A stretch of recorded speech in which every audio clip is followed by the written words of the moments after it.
guys, I'm Ben. And I'm Tommy. And Tommy hates co-ops. Tommy does hate co-ops, but we're talking board games. we are talking board games. And co-ops. And co-ops. Co-op board games, to be precise. You know what, to be fair, my list, Isn't I all enjoy hate. these games. This is not a hateful list. No. So, if you haven't watched our top 10 game mechanics of all time, we go over the top 10 mechanisms that we prefer over all other mechanics. 50 some odd that BGG has listed. And we're going through those, and we are talking about our top 5 in each of those, going from worst mechanic to best mechanic. Obviously, worst being co-ops. Worst is in it was highest on my list and not on his list. It was it was the lowest one on your list, and it didn't show up on my list. Highest number, lowest position. Gotcha. Yeah, whatever. This whole numbering thing's tough. So this is top 10 co-ops. Now I want to preface this by saying this list is not in order of my favorite games, and my favorite co-ops might not even show up on here, but this is what I feel utilizes the mechanic the best. So like if you came to me and was like, I want a co-op game, what do you recommend? Right. These would be the games I recommend. And the reason that my list is the way it is because I feel that co-op games suffer from something huge, which is alpha gaming. Oh. Quarterbacking. Or, yeah, that as well. But like alpha gaming or, carrying somebody through the game. Yeah, one person kind of just... Essentially a co-op game is a large puzzle, right? Right, and I turn into that person. Here's the thing, I love puzzles, but I do not like being that person. Yeah. I do not like saying, you go there, you go there, you go there, we should do this. That's really not an efficient play. Let's do something else. That's not fun for anyone. No, it's not fun for me, it's not fun for the people playing. They all look at me and they're like, can I play the game? Fun. But I want to win the co-op. Yeah. So, and especially when you're good at games and you can see those optimal moves and strategies. Well, it's I'm a beast when it comes to puzzles. Seriously, growing up, I did puzzles all the time. Yeah. So when I see a puzzle, I want to solve it. Yeah. You want to win too. I want to win too. So, I do not like being that player, and that is why I do not like co-ops. That being said, most of my list solves that problem. Ooh. And intrigued? We'll go over that. You should be. Yeah, stay tuned. We'll go over that as we go through the list, but you started our last one, so I'll start this one. Kick it off, yep. That's all you. My number 5 is Massive Darkness. And honestly, this is probably the worst situation where, you go there, you go there. Exactly. Yeah. But just the game, I love the game. And you could replace this with Zombicide if you really wanted to. I prefer this far more than I like Zombicide, and I don't know if I'll ever want to play Zombicide ever again, except for that kind of horde feeling. Yeah, that's fun. It is exciting. But I just love the... again, it's not about the co-op in this one. You are working together to achieve this goal, and actually my parents are going through the campaign. Are they? And they're actually enjoying it. Really? Good. Yeah, they've looked online to find out some house rule fixes. I don't know if it's house rules, but don't forget about this kind of stuff to make sure that you're not making yourself too overpowered. Yeah. And I think, don't quote me on this, I haven't done any of the campaign, but I think what they had mentioned was that you,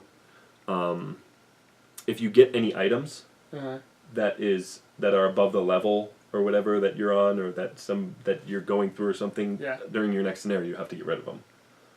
Oh, interesting. So you only maintain them for that scenario. Yeah. I don't know how. In theory, that would make sense. Yeah. Right, but I really like this game. My parents love this game. A lot of dice. You even like this game. Moments, yeah. It's a really good game. It's a great co-op. It's fun, and it's one of those you get around and you're like, come on, come on, come on, no! Everybody's dead. No. So. I really like how this implements it. Very nice. Massive Darkness. My number 5. My number 5 is, don't look, the other end of the spectrum, maybe. My number 5 is Robinson Crusoe. I had considered Adventures this. on the Cursed Island. Yeah. Essentially, it's if you like losing, play this. Yeah, it's a survival co-op game. Yeah. Hey, we won. We did win. It would surprise me. You still think we did something wrong. But that doesn't need to be said. We won. We won according to the rules that we after, were able to understand. Only after I lost the scenario 4 times solo were we able to win it together. What do we learn from this, Ben? No, just kidding. I think I beat it once solo. Anyways, it's a difficult game. It's rules. It's very the chance of winning. Tom Bassel has yet to win the game. I think he says. Even he played with Ignacy himself, and he still says he hasn't ever won, and he loves the game. Anyways, it's difficult. You're on this island. There's different scenarios with objectives and rules and stuff. It plays best with fewer players, so it's a really good two-player game. Is your list based on difficulty? Like how hard it is to beat this cooperatively? No. I just feel like if you want that, this is that game. If you want a game where you feel like you're... There's a better game out there for that. You think? I don't know if it's on your list. It definitely didn't make my list because I actually enjoy trying to win my games. List. Ghost Stories? Oh, no. Haven't played it. Yeah. But this you feel like you're on an island. You feel like you're having encounters with wildlife. Very cool. Thematic. It's fun. It's a really good game. It's a little complex, a little heavy, but watching some online tutorial videos. The rules are really... Yeah, I've watched some online tutorial videos, but if that sounds like something you like, I think you will enjoy it. It's a good game. Yeah. Even I enjoyed when we played it, and it's hard for me to get into co-ops. Yeah. Good choice.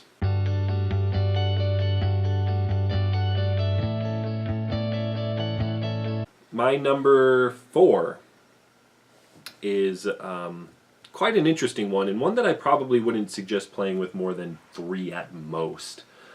Although it can be played with a large group, and that's Sherlock Holmes Consulting Detective. Yes, very true.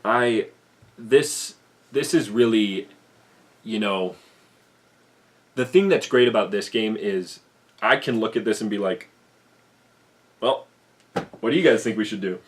Because there's no sure way. No, right? yeah, you can't. I mean, unless you are that... And even at that point, you need people's, validation. It's like, guys, I think this is what it's saying. I think... Yes. This guy's... Am I right? And the way that makes this work really well is when you do have 2 or 3 people and each person has a different role. Someone's taking notes, someone's reading, looking at the newspapers as you're going. It Right. can be a lot going on, yeah. But when you start to, add more people, it really gets to the point where... Story time. Someone's sitting there like, what just happened? Yep. So I think that this is a great co-op, and it's something that I would really like to, sit down and do with McKenna sometime, and we're just hanging out. Shop and Sit Down says they're top-rated or most recommended couples game. I just don't like the fact that there are 10 cases scenarios. I mean, you get the Jack the Ripper stuff, and it adds on to it, but this game to me would be an essential game if it weren't for that cap. And they're actually coming out with an expansion this year. So there'll be 30 scenarios. Total, really. Here before too long, yeah. And I mean, that's a good amount. That is a lot. I'm willing to bet that you could probably... You could go back after you've played so many. You wouldn't be able to keep them straight in your mind, yeah. And it's something that you could do with other people, but not guide them through it. Just let them make decisions. Just kind of see how they do it, yeah. No, sure. Which is, I think, what you did with our first one. No, I hadn't played that one. Oh, okay. Oh, yeah. But very well could. Anyway, my number 4, Sherlock Holmes Consulting Detective. Very nice. My number 4... My number 5 and number 4 are great games. I love them, and they're higher on this because of their difficulty. But my number 4 is Spirit Island. Also, I still haven't played this. I think you would really like it. Doubt it. No, I really do. Very difficult co-op. It takes the structure of Pandemic, kind of, sort of, and magnifies it. It speeds it up, gives it a little more predictability, and allows you to play as a very unique spirit, is what it is. Interesting. So you have these invaders who are coming, building on this island, they're causing blight, they're destroying the land, and you can kind of see the process that's happening as cards work along this track, and so you know where this is going to be impacted, and you have this hand of cards with different activations you can do to acquire more and play them, and it's managing that hand, and it's very... It's tricky. There's a lot going on, but if you have played Pandemic to death and you're bored of it, and you want the challenge, I recommend Spirit. I recommend Spirit Island as a next step in your co-op pursuit. Sure. We'll play it. Can't wait.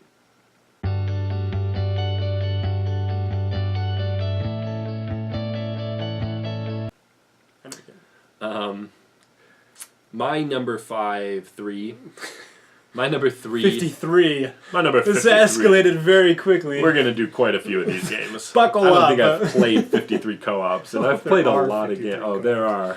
There are not good ones by any means. Yeah, well, that's true. My number 3 gets into the realm of... At this point, we're starting to get to the point where it's no longer I'm helping you to help you. I'm either doing this... We're working together, but I either can't give you this information or, stuff like that. Like yeah. This becomes a lot less dependent on other players and more dependent on how you interact with other players, which is why these are higher up and why these show up on my list. And number 3 is Gloomhaven. With the order of cards, you can't tell people what you're doing as far as like order goes, initiative. You're playing these cards really to benefit yourself. Yeah, you're hoping that you get through the dungeon together. Yeah. But if your other people die and you're left alone and you win yourself, okay. I'm not going to complain about that. But it's it's not like, hey, you should go do that, you should go do this, and I'm going to go do this. Occasionally that comes up where it's like, seriously, don't move there. I'm going to move there. It's going to be less efficient for you to do that. Because I can do it this way and you can do that. But ultimately, it's more so you're playing for yourself, which is one of the reasons why I like it so much. But in that vein, if you are looking for a pure co-op, this is not that. It can be played that way, though. It can be, but... I feel the nature of the game isn't meant to be that way, but it can be. It can be. That's true. Yeah. But Gloomhaven, really enjoy the game, and it's a great game to play with people that... My number 3 is the grandiose Mechs vs. Minions. Very large, very overproduced game. Good choice. Yeah, I've only played it once. Is it overproduced? Because it's cheaper than most other games that are produced at a lesser level. That's what I'm saying. It's not priced to be overproduced, but the production on it is like... through the roof. Wow. Even the insert I didn't need that, but I'll take it type thing. Even the insert is phenomenal. There's an absurd amount of little minion guys. I don't know, can you even use all of them in one game, maybe? I believe we have used quite a few. Yeah. And we've only played on, like, the smallest But they're, like, different sculpts, and you got the metal coin. And yeah. There's stuff that... The scenarios are interesting in this game because they're scenario-based, but you don't have to... You can revisit them. Yeah, it's not like a it's meant to be a campaign. But you unlock stuff like the scenario itself. We've been playing it. We haven't played it probably since December, but as you finish levels, you open up new dossiers and you get new missions that you do, and those missions usually come with extra cards or something like that. Yeah, that's fun, and that's neat. That's something that people can enjoy playing together and experiencing. But I think it's fun because there's only so much control you have over it. As your card row starts breaking down and your guys, spinning out of control and going the wrong way. It's comical. You literally have a guy that's just like turn, turn 180. It's like attacking the opposite direction of all the guys. Where are you going? We're over here. You're over here. Yeah. We need you to move. It's super entertaining, but it's fun and it's puzzly, and it gives those who want to play a game, but it gives those who don't just kind of a fun experience. Yeah. So I'm pretty sure you can play it with almost anyone. But that's Mechs. It kind of sucks that it only plays 4 players. Yeah. Expansion. Ooh, Riot, help us out. Yeah, gives a 5th player. Wait, is this a real thing that you're... No, it's not, but I could see it playing 5. So maybe someday.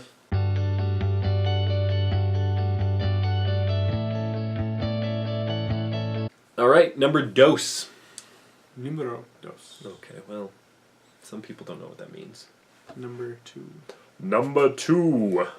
My number 2 is Time Stories. Oh, yeah. Okay. You don't like this game very much, do you? No, I do. I just didn't think that... This totally blew... It just didn't occur to me, but yeah, I can see why, yeah. This... First of all, I played my first game of Time Stories a while ago, and we were... Or not a while ago. A few days ago. New Year's, actually. Week and a half. Yeah. And we're actually going to play tomorrow. Oh, yeah? With Rainer. Rainer Allforce, the designer of Exodus Proxima Centauri. He's my friend. We got a connection. Yeah. Not the designer of the base game, but the... Expansion. Expansion. New Horizons. The box is Event massive. Have you Horizons. seen It is huge. No, it's ginormous. Anyways, we digress. yes. Time stories. Time stories. This is one of those games where you're working together. Obviously, it's a co-op, and you're trying to accomplish the same goal, and you guys want to be done. You guys want to do it as quickly as possible because you are using time. Yep. But when you go into a room, you're like, okay, I'm going to go here. Someone should probably go here. Oh, I'll go there. Okay. You got to talk to this guy. Do you have enough blabble or whatever it's called? I don't remember what it's called. But the ability to converse with people, like that person, you probably want some to be able to converse, and you go there and it's like, oh, because you're a girl, they're going to beat you up. It's like, wait, what the heck? Perfect. I knew that, obviously. Yeah. Or you flip up a card and it's like, you now have to make this decision. It's just like, I can't talk to anybody about this. I need to do this all by myself. You're like, I'm not going to do it. Oh my gosh. It was so funny. We were... I don't want to ruin anything. Spoilers, yeah. We were playing the first scenario, and McKenna had got... She had got something earlier on. And we met somebody, and they were looking for just that. And if you had that, you could talk to them. And they were like, trust me. And she goes and she does it, and it was like, like why would you do that? Yeah. It's such a good game, and the events that come out of it are really entertaining. It falls more in the realm of a role-playing game than a board game. Sure. Because mechanically speaking, there's not a ton to it. Oh, it's really not. But the story and the story is so that good. It's probably one of the best implementations of a story that I've seen in a game. I agree.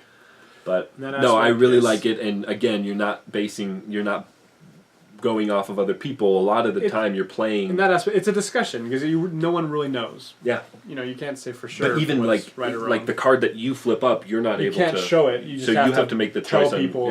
You describe it. So there's no dude, you should definitely do this. Trust me. No, yeah. So solves that. I really like Time Stories. Really good game. Very nice. Yeah. My number 2 is also a storytelling game. It is Legends of Andor. You have not played this one yet either. Not. Do you even have this game? I do. I thoroughly enjoy it. Is this a real game? Legends of Andor is a fantasy setting, but essentially it's a giant puzzle. As you kill monsters, the time track moves up. So the goal of the scenario is not to kill everything, because if you do, you won't accomplish the actual goal of the scenario in time. So it's a really interesting balance of killing stuff so you don't lose, but being efficient with your time so you can win. So it's a giant puzzle, it's scenario based, and sometimes when you figure out the puzzle for the scenario, it makes it easier to beat, but typically it takes you a couple times before you can figure out that puzzle. And then there's some random stuff that will make it different. But the story's really fun, you're leveling up, because you have an RPG feel as you're buying items for your characters that make them unique and give you special abilities. And all this happens within an hour and a half scenario. Can't get on board with you with this. I've never played it. I don't know if you'd like it because it is very, like I said, puzzly. Okay. And so everything is open information on the board. It's predictable. You can count how many spaces things are going to move and make decisions. Right. But the story that you can tell and the experience is one that I think will appeal to a lot of people. Okay. Legends of Andor. Legends of Andor.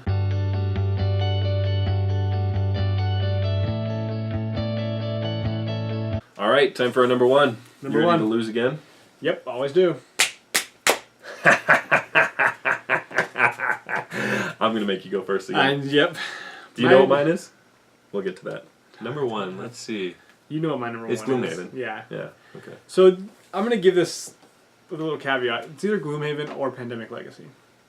Okay?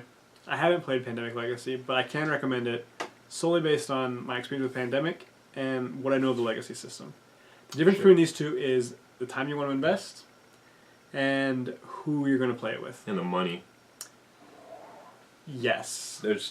It's Pandemic Legacy is about half as expensive. Yeah. But anyways, Gloomhaven... To be fair, though, Gloomhaven is number 1 on BGG. It is. And Pandemic Legacy is number 2. So both it's less. Fantastic. It's twice as bad. Twice as bad. Both are great games, but you're getting this campaign legacy experience where the decisions you make will affect the rest of the gameplay.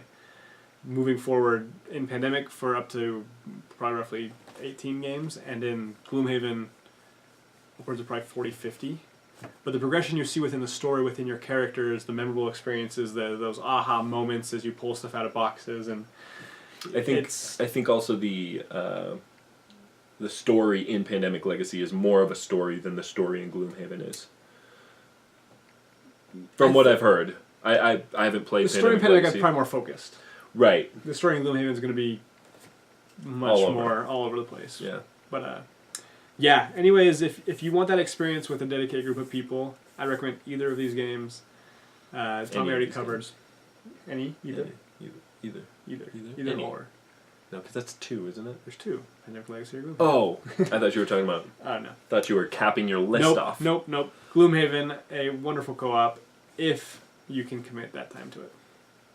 Good choice. I put it on my list. You did. My number 1. Do you know what it is?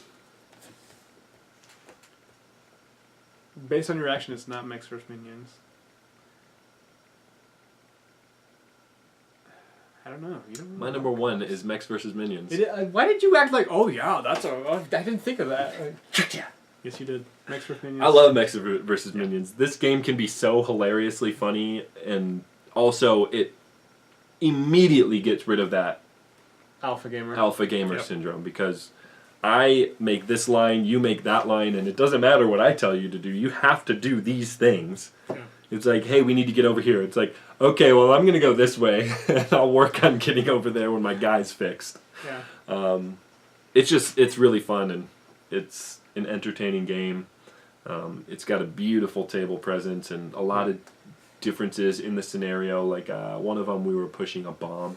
Mm-hmm. Another one, you just try to kill people. Others, you're trying to collect stuff. And you get that small feeling of a legacy game, which is nice. You know, kind of unlocking stuff. One thing about this game is it is a little hard to find, especially since I don't believe it's in print right now. I think it is. It's a little expensive, at least last time I saw. I was on their website a couple days ago, and they're selling it. Dang. Well, I'm glad that I have it. It is a great game. Yeah. It's beautiful, and it's on my trade list, so if you would like to trade me a copy... I already got it. Don't worry about it. Okay, well, how about I trade you that for Massive Darkness and Mythic Battles.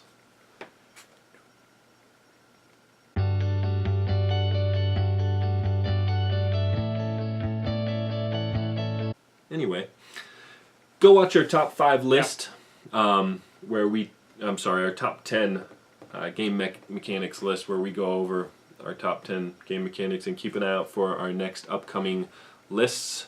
Our next one is going to be point-to-point movement. Top 5 point-to-point movement games, which I don't know if I'm going to be able to come up with a list for that. You will. We'll see. Also, check out some of our other videos while you're here. Like, comment, share, subscribe. Check us out. Yep. We like to do these videos, and we want to keep you guys entertained, so let us know how we're doing. But in the meantime, thanks for watching. We'll see you next time. See ya. Bye.